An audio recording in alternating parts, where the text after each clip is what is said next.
Welcome back to Wisconsin Family. Justin and I have been enjoying ourselves here at Yahara Bay Distillery, and we are going to learn a lot later in the show. They actually bottle things by hand. They're distilling away as we speak, and we're going to learn about that. We're very excited. We're also excited for our next guest because Chris Martingilio is joining us once again from Martingilio Martial Arts. And we're actually, Chris, thanks for joining us first. We're going to tackle a tough topic today. Tough topic. It's one that's on the minds of a lot of parents and students out there, unfortunately, today, and that topic is bullying. Yep. I've noticed on a lot of school websites, actually, that a lot of them even have a place where you can anonymously report bullying in your school. And while I think that is a great option for students, I think it's unfortunate that we've come to that. Yes. What are your takes on bullying, just kind of from your experience in your field? Get us started on this topic and some things you're seeing. Okay, so first we see bullying in a couple different ways. First, the verbal attack, the psychological warfare, and we've got the side of the bullying that's physical. And usually we're trying to address what we would think is a physical because it's the boys. The boys are pushing each other, the boys are fighting. We're not always addressing strategies, though, that work when we're talking about this topic. The strategies that are in place right now actually don't work very well. Yes, we want a paper trail, we want to talk and tattle, I guess, on the bully, but doesn't that instigate more problem? Right, yeah. Because then you're a snitch then if you, Right. if you tattle. In essence, you have not solved your problem, Right. you've created more problem. Right.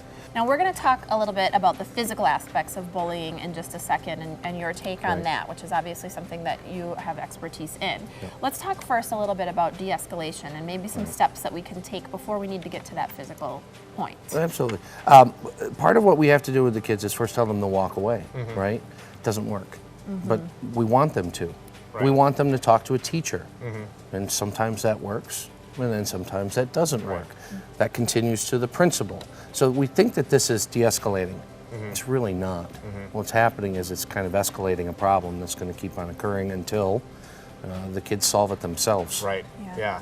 And I think there's a real truth to the fact that, you know, if you have to go to a teacher, from the bully's perspective, if the victim, quote unquote, has to go to a teacher, has to go to the principal, then they can't handle it on their own, and so that just makes them more of a target. I mean, is that an accurate statement? It's accurate. What we really need to do is give kids permission to defend themselves, whether it's physical or mental. You know, and it's hard for them to understand where that line is, or where my permission begins.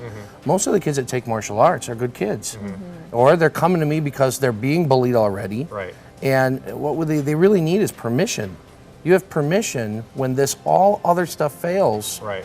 It may get physical. Yeah. And I think that's important to mention, that the physical aspect is a last resort when the other options aren't working. Right. But it's used for self-defense, and that's the point that you're making, is sometimes you need to defend yourself. Sometimes you need to defend yourself. Now, this goes against school policy.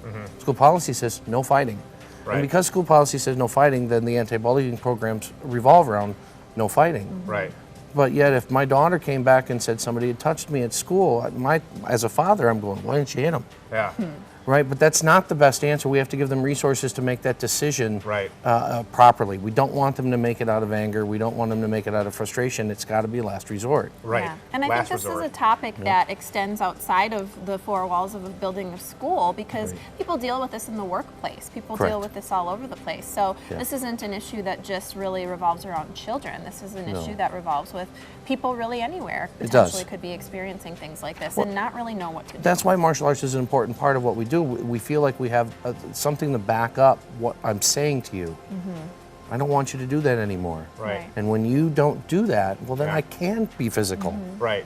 Right. I have to feel like I've got a resource. I have to feel like I've got an option past being bullied. Right. Most kids or adults don't feel like they have that option. Yeah, and that's a really good point too, because there are often, and unfortunately you hear it in the news, there are situations that you might run into in a snap minute. This might not be something that goes on for a long period of time. You could be, you know, what we just heard in the news, somebody at a local fast food place that was essentially bullied and beat up.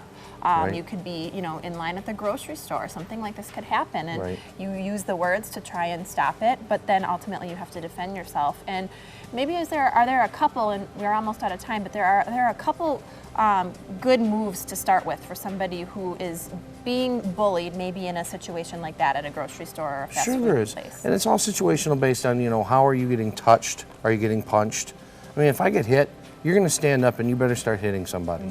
If I'm getting touched, we choose to pull in, trap them, and be loud enough, talk to them, draw attention to ourselves first, which can result in a painful technique if the situation deserves it. Absolutely. But I have to have that resource available to me, which is why the martial arts are very important. These are techniques that you teach at Martingilio Martial Absolutely, Arts. yep. And we've talked about this before, but real quick before we go, I want to mention they're techniques that work for any physical ability, any person, age group. Handicap, size, shape, or otherwise, yes. It's important. all customized for the individual. Yeah, a tough topic, Chris, but thanks Yeah. for bringing it up. Martingilio Martial Arts, make sure and check out their website. Great folks. We'll be back with more Wisconsin Family after the break.